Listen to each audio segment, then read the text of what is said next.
So ayan na nga guys. Sa napakatagal ko naman pala na hindi nag-upload, ayan, binagyuan na kami dito.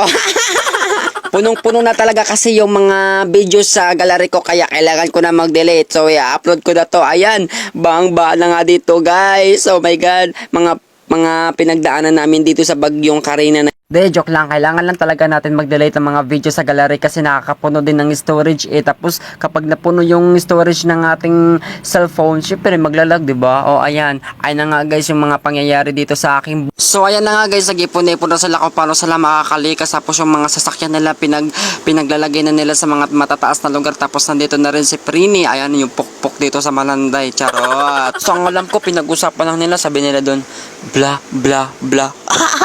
Ganun kasi yun. Siyempre, kailangan natin talaga mag-prepare o maghanda para sa paparating na kung anong mangyari, di ba? At least, safe tayo. Tapos, nakapagligpit na rin tayo ng mga gamit dyan, mga agay. At siyempre, dyan sa part na yan is kinakabahan na talaga ako kasi umaabot talaga yung baha dyan hanggang baywang, sabi nila. Siyempre, ako na hindi marunong lumangoy, saan ako pupunta? Sa bubong? At ito na nga, na-feeling reporter pa ang deputa. Oy, hangag ka mo sa lalaki nga deputa ka mo bisan na bagyo na lalagpalagi hapon ka mo nga. Oh, di nyo na gets no. Bisaya kasi dire. Sabi ko dyan, oh ito bumaba na po hanggang lagpas po hagpas bahay, hagpas bahay. Bawal dyan mag-drive thru bus.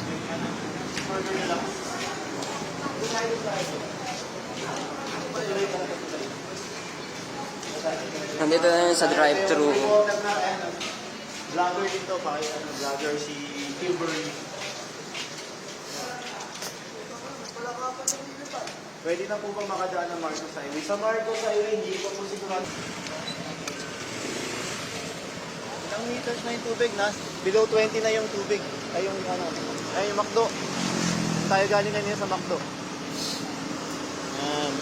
At pagkalipas nga ng 3 araw dyan mga guys, ay pumunta talaga ako doon sa Montalban kasi kinamusta ko yung jowa-jowables ko. Char! Ang sa tagal-tagal pa naman ng biyahe doon, 2 oras, tapos sobrang traffic pa sa jeep. Grabe ah. Ayan guys, 3 araw pala yung nakakalipas dyan ay bumiyahe agad ako papunta doon sa Mayalab San Jose, sa Montalban. Are.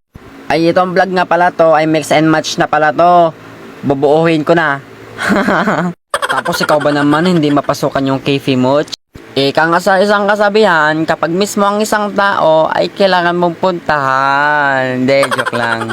At nandito na nga tayo guys, ilog pa rin to ng Marikina pero nandito pa rin tayo sa Montalban. Ito po yung ito po yung pinakabukid nila dito guys. Nandito na po ako sa bukid. Ang ganda talaga doon, promise. Ayan o, ang gaganda ng mga tanawin, tsaka makikita mo talaga. Tapos malapit na ako dyan sa Wawa Dam. Kunting biyahe na lang talaga ay mapupuntahan ko na yung Wawa Dam doon. Kaso nga lang, kakatapos pa lang ng bagyo, 'di ba? Syempre, kung anong nakikita yung kulay sa tubig na nandyan, ganun din yung tubig na nandun. 'Di ba? Tama ako, Char. At saka first time ko lang pala ng biyahe na to. Talaga yung biyahe na yan is pakiramdaman na talaga kung nasa na talaga ako. Buti na lang nakakatulong tong Google Map. Tapos yung yung cellphone ko pawala-wala pa ng signal. Ano ba yan? Dati yung cellphone ko hindi naman ganun. Hindi kaagad nawawala yung signal. Parating meron. Tapos ang lakas-lakas pa talaga nito dating ko. Tapos pinaayos ko lang tong cellphone na to. Tapos ganyan na yung nangyari. Ang mahal-mahal ng pagpabayad ko dun sa may nag-aayos ng cellphone. Tapos ganun lang. Parang wala lang nangyari. Tapos nanghina pa yung signal ng phone ko. Ay, hindi ako papayag sa ganyan. So ayan guys, pangalawang sakay ko nga pala yan. Una, sumakay ako ng jeep, bumiyay ko ng 2 oras. Pangalawa, sumakay na ako ng tricycle para mapuntan na ko na yung jewels ko. Char! Habang nakasakay ako sa tricycle ay nakita ko tong bukid na to. Wow, grabe talaga ang ganda. Tapos yung biyahe pa ng tricycle so maabot pa ng 15 minutes bago makarating doon. Tapos sabi ng driver sa akin, ano ka ba, special? Kasi magbabayad ka sa akin ng 100. Kung hindi ka mag-i-special, edi magantay ka ng 5 pasahero para makamura ka lang. May mura ka pa. O, asasan ka pa? 20 pesos lang babayaran mo. So yun guys, nandito na tayo sa Manila Hills Communities. Ayan, as you can see, di ba? Ayan. Diyan sa part na yan, kinakabahan talaga ako kasi nag-aantay talaga ako dyan sa kanya ng 1 oras. Hindi pa talaga siya dumadating guys. Buti na lang ay dumating siya dyan. Daking ko dun. Parang hindi ako makabove on. At dito nga sa part guys ay isang oras kalahati na talaga ako nag-aantay sa kanya, pero sa wakas yung ibang lalaki dyan hindi ka talaga susuputan. I mean, hindi ka talaga pupuntahan. O, di ba? Nandyan na siya. Sa feeling ko dyan talaga sobrang kaba ko kasi first time ko talaga, kasi nandun yung pamilya niya, yung auntie niya, yung mga ano niya, yung mga pinsan niya, di ba? Sino ba naman yung hindi kakabahan sa ganyan? Tapos malalaman nila, ha, jowa ka pala. Ang jowa mo, bakla, bakla, bakla. At dito na nga guys ay pinaglutuan niya pala nila ako ng pansit, tapos yung cake. Syempre, ano lang tayo, kapag nandun tayo sa ibang bahay, syempre well lang tayo, 'di ba? Bakunti-kunti lang kain, pero sa totoo lang, ano na ako diyan, gutom na talaga ako. So ayan, ang video pa talaga ako kahit alam nila. So wala, kapalan na talaga ng mukha to mga guys, kasi syempre kapag hinandaan ka na pagkain, nakakaya naman kung hindi mo kainin, di ba? Sasabihin, ay, ang arte naman ito, hindi ko makain ng ganyan. Kaya ayan, wild lang talaga ako makain dyan. Pakunti-kunti, sabi ko sa sa partner ko, ikaw na lang kumain itong hotcake kasi parang busog na ako, pero sa pakiramdam ko talaga dyan, gutom na talaga ako. Kaya pag uwi ko pa lamang sa bahay ay grabe kain ko talaga. Whew!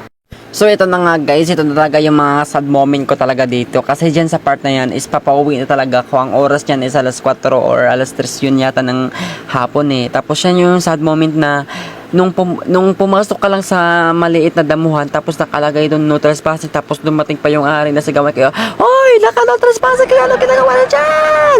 Tagila! Di ko na talaga maulit yun. First time ko yun sa buong buhay ko na trespassing ako sa Siyempre, hindi ko naman makita yun kasi walang nakasulat eh. Ay, meron nakasulat pero hindi ko talaga nakita. Ayan, na-explain ko na, char. Pagkaraan naman ng ilang araw, ito na naman ang nangyari sa akin.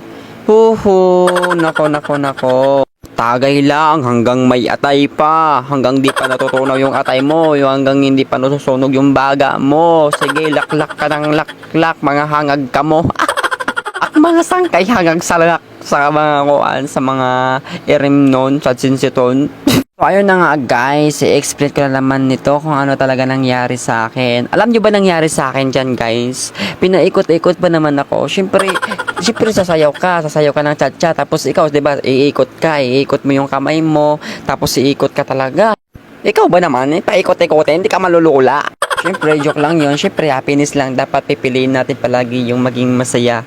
Huwag tayong malungkot. Kapag malungkot tayo, malungkot ka talaga. Wala tayong magagawa doon, diba? And the next day na naman guys, mga ilang araw na naman nakaraan, ito na naman, lagi na naman itong mga barkada ko to, hindi talaga natusunog yung mga baga nila dito sa alak na to. Ay nako, puro talaga kayo alak na, wala kayong naisip kundi puro alak, pero talaga asin masarap talaga yung alak. Masaya ako kapag nagsasabi sila na, oy tara tagay tayo, wow, ayan lagi. Yun, ayan, yan yung laging master niyan sa alak. Ayan, yan, uupo pa lang, grabe yan, lumaklak ng alak, mga hag sila, tapos lasing-lasingin ka pa, tapos sasabihin ko sa kanila, hala, oh my God. So ayan na nga guys, nandito yung ginawa nilang suka kaya tinago ko. Di ba? Nandiyan sa sara na washing machine kaya hindi sila marunong magtagos kung saan nila ilalagay. So dito na nga pala magtatapos yung ating video guys. Thanks for watching. Mama support Yayabs Mananday. Goodbye.